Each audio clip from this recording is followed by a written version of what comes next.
Hello guys, welcome to all of you. आज के इस वीडियो में हम बात करने जा रहे हैं different type of matrix. Matrix के कितने प्रकार होते हैं और ये लेक्चर नंबर 2 है। जो पहला लेक्चर था वो बेसिक रिव्यू था मैट्रिक्स का, जो कि आपने 12th लेवल में करा होगा। ठीक है, यहाँ से हम बीएससी लेवल की चीज़ें पढ़ना चालू करते हैं। तो पहली चीज़ टाइप ऑफ मैट्रिक्स है, तो देखते हैं पहला जो टाइप है वो क्या है।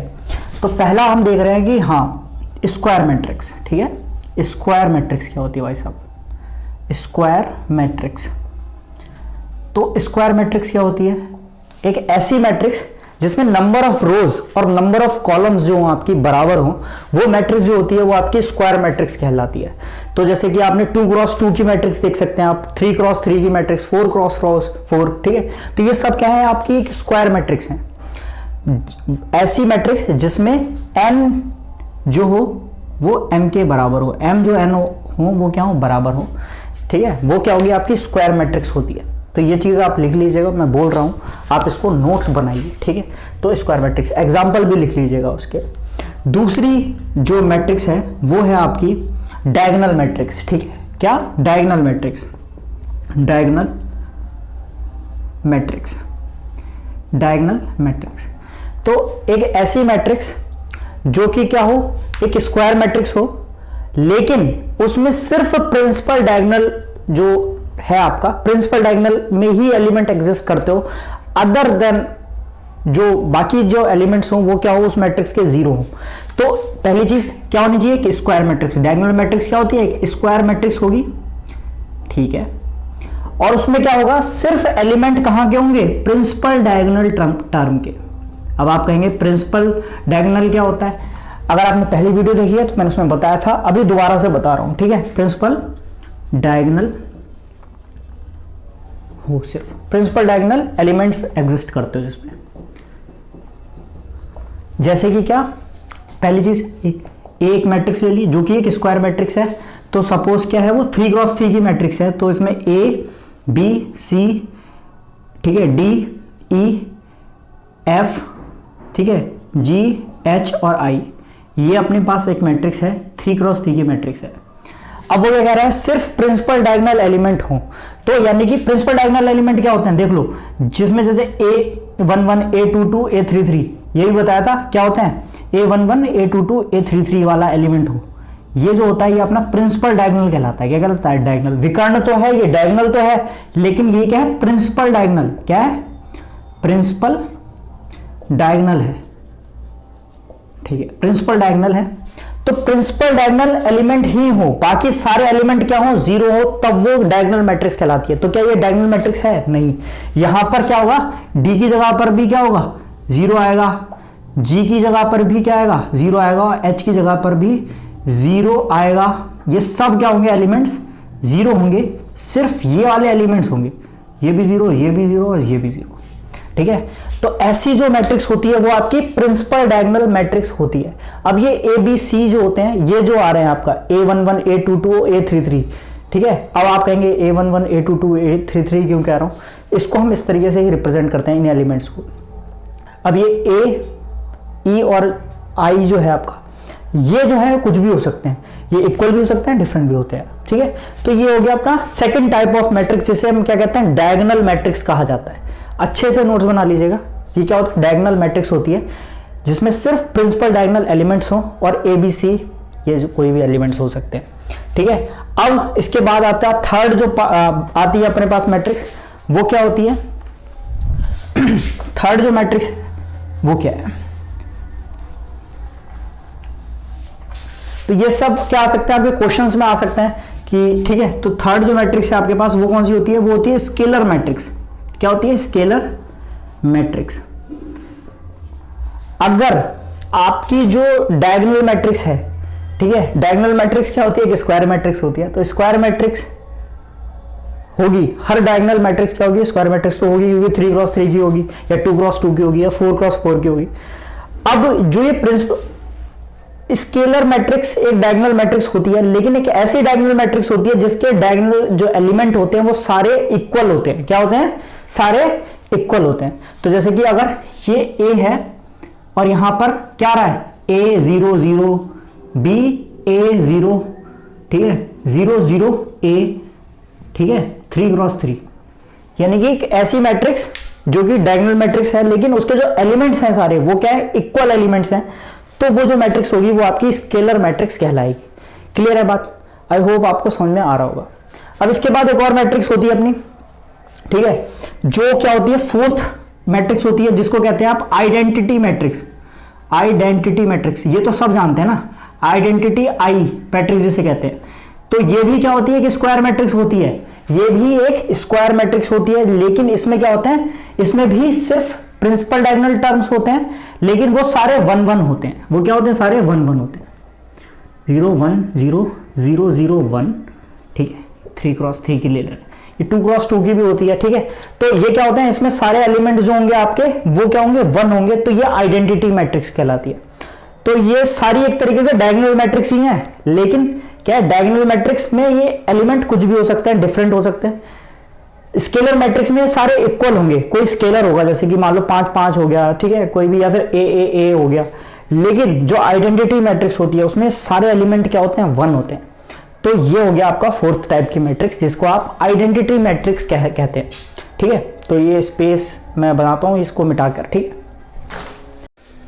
तो गाइस हमने अभी तक 4 तरीके की मैट्रिक्स देख ली। पहली स्क्वायर मैट्रिक्स देख ली, डायगोनल मैट्रिक्स देख ली, स्केलर मैट्रिक्स देख ली, आइडेंटिटी मैट्रिक्स देख ली।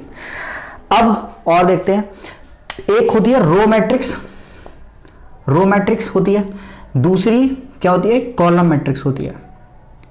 नाम से ही आपको समझ में आ रहा होगा रो मैट्रिक्स का मतलब क्या है। रो मैट्रिक्स यानी कि एक ऐसी मैट्रिक्स जिसमें सिर्फ 1 रो हो, ठीक है, बाकी कॉलम कितने भी हो, रो क्या हो, सिर्फ 1 हो। जैसे कि मान लीजिए ए मैट्रिक्स है कोई, जिसमें एलिमेंट है ए बी सी डी, मान लो ये एलिमेंट है, तो इसमें रो कितनी है, सिर्फ 1 रो है। ये क्या है, रो क्या है, सिर्फ 1 है।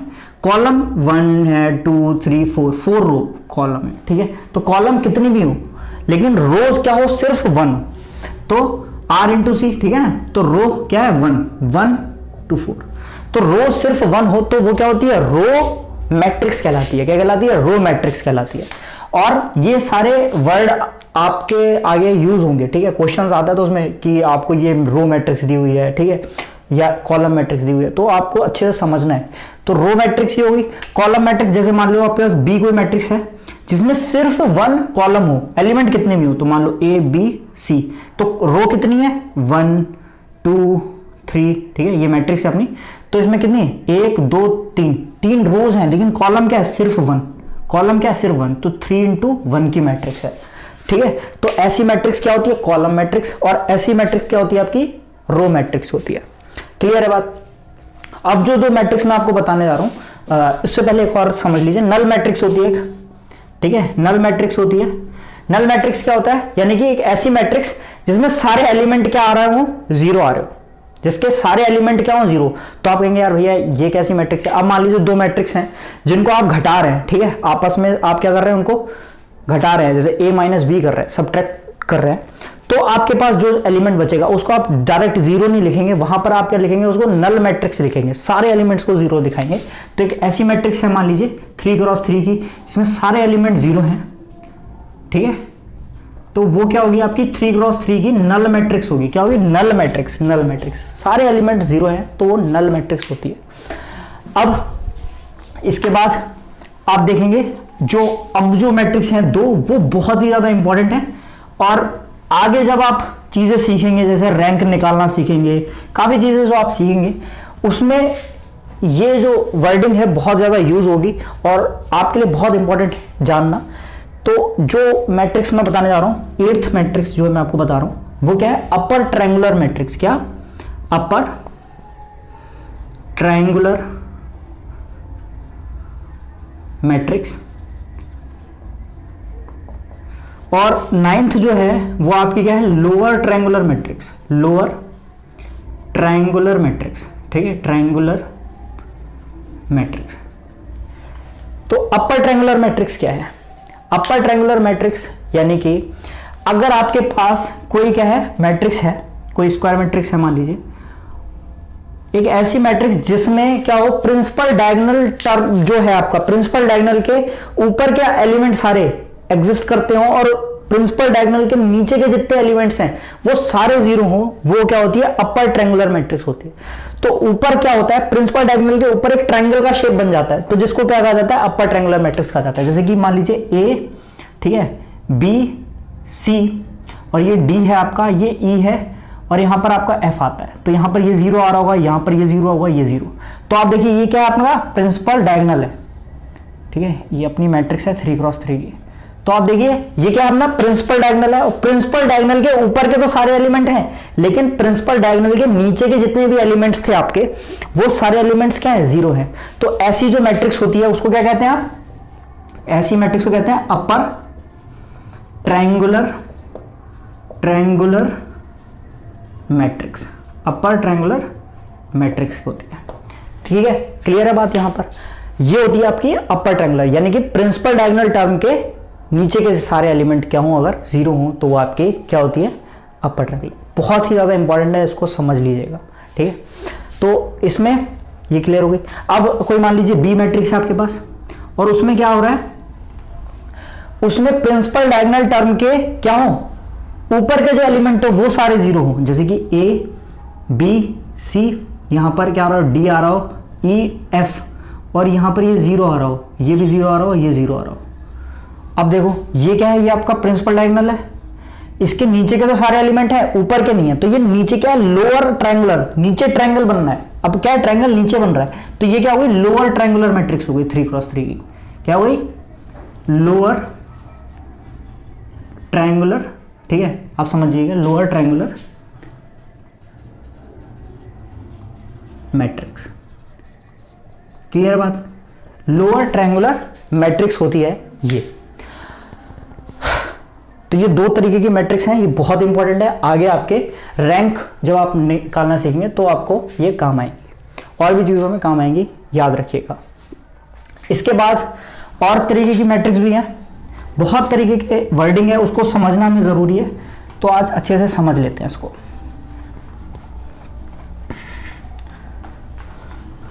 वैसे बीएससी में आपका इतना भी काफी है, लेकिन अच्छे से पढ़ लेते हैं। अगर आप में से कोई कंपटीशन की तैयारी करे आगे, या फिर कोई एंट्रेंस देना चाहे, तो ये आपके लिए हेल्पफुल हो सकता है। ठीक है ना, तो देखते हैं। इसके बाद होता है 10th जो है वो क्या है, पेरियोडिक मैट्रिक्स। पेरियोडिक मैट्रिक्स, ठीक है, मैट्रिक्स है, ठीक है, पेरियोडिक मैट्रिक्स। तो ऐसी मैट्रिक्स, ठीक है, अगर आपकी कोई एक मैट्रिक्स है और आप क्या करते हैं, मल्टीप्लाई करते हैं इसका, मान लो ए स्क्वायर निकालते हैं, ए क्यूब निकालते हैं, मतलब मल्टीप्लाई करते हैं ए की ए से, ठीक है ना। तो ए से मल्टीप्लाई करते हैं तो ए स्क्वायर मिलता है आपको, फिर जब उसको भी मल्टीप्लाई करते हैं ए से तो ए क्यूब मिलता है।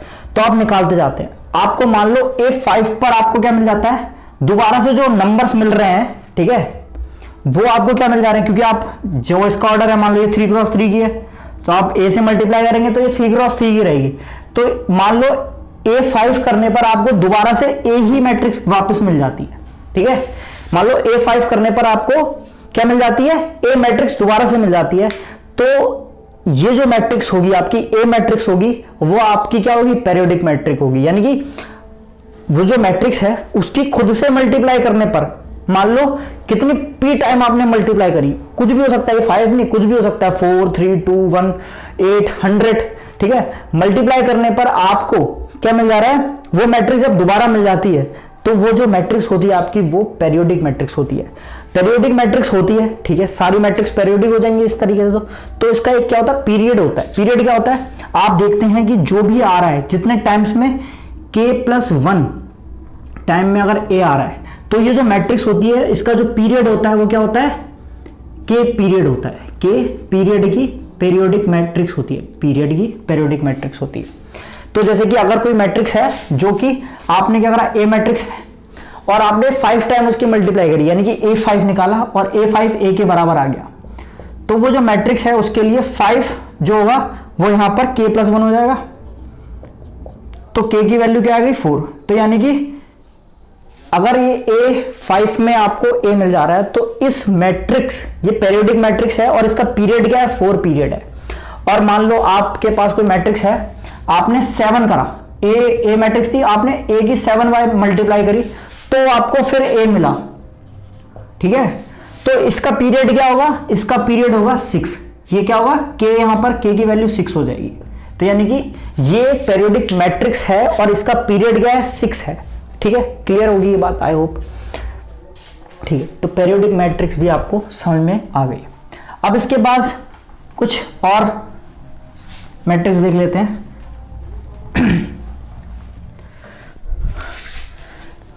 11th मैट्रिक्स जो है उसको कहते हैं हम आइडेम्पोटेंट मैट्रिक्स। ठीक है, अब ये मैट्रिक्स क्या होती है, ये भी एक स्क्वायर मैट्रिक्स होती है, ये भी क्या होती है, एक पेरियोडिक मैट्रिक्स होती है। अगर एक मैट्रिक्स ए है और उसका जब आप स्क्वायर कर रहे हैं तो आपको फिर से ए मिल जा रहा है। ठीक है, ए स्क्वायर करने पर आपको अगर ए मिल जाए तो समझ लो वो जो क्या है वो आइडेम्पोटेंट मैट्रिक्स है। और ऑब्वियस बात है ये पेरियोडिक मैट्रिक्स तो होगी।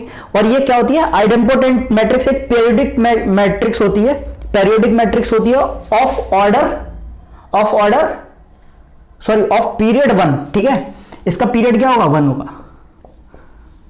तो जो आइडेम्पोटेंट मैट्रिक्स होती है उसमें हमेशा क्या होता है, आपका ए स्क्वायर इज इक्वल टू ए को सेटिस्फाई करती है।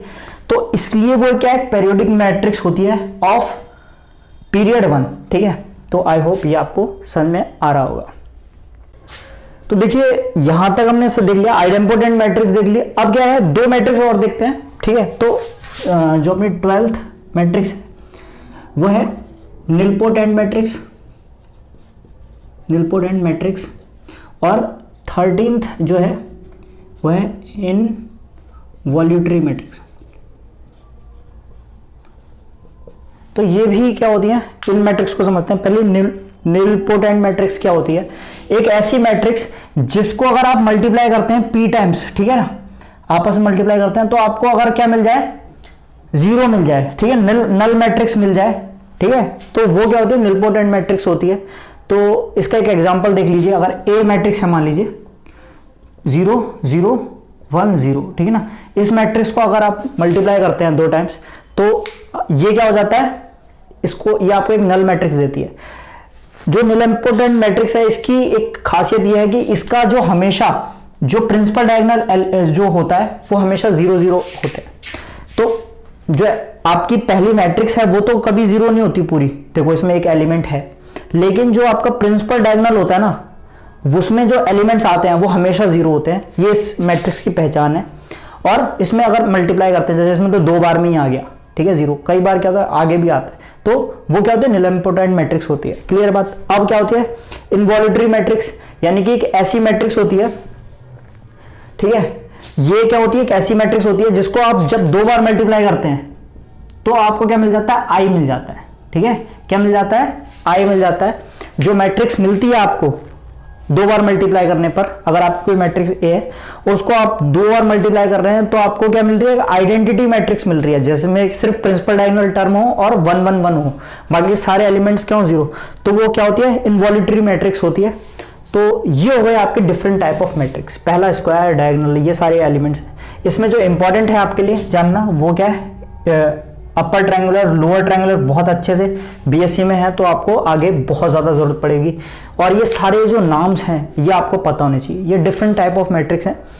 अब क्या है, ये खाली उनके मतलब स्ट्रक्चर के ऊपर बेस्ड उनका क्लासिफिकेशन है। अभी और भी तरीके की मैट्रिक्स होती हैं, ठीक है, लेकिन वो थोड़ा उसमें क्या है, आगे उनके ऑपरेशंस होते हैं उसमें कुछ करने, तो वो मैट्रिक्स हम आगे देखेंगे। ये मैट्रिक्स क्या है, ये क्लासिफिकेशन आपके लिए काफ़ी है। इसके बाद हम जो नेक्स्ट वीडियो है उसमें देखेंगे कि ट्रेस ऑफ अ मैट्रिक्स क्या होता है, ठीक है, और ट्रांसपोज कैसे लेते हैं किसी मैट्रिक्स का, इनवर्स क्या होता है, बहुत सारी चीज़ें अभी हमें सीखनी है। ठीक है, तो आई होप जो ये वीडियो है आपके लिए हेल्पफुल रही होगी। अगर चैनल पर नए हैं तो चैनल को ज़रूर सब्सक्राइब कर लीजिए। ठीक है, thanks for watching this video, thank you.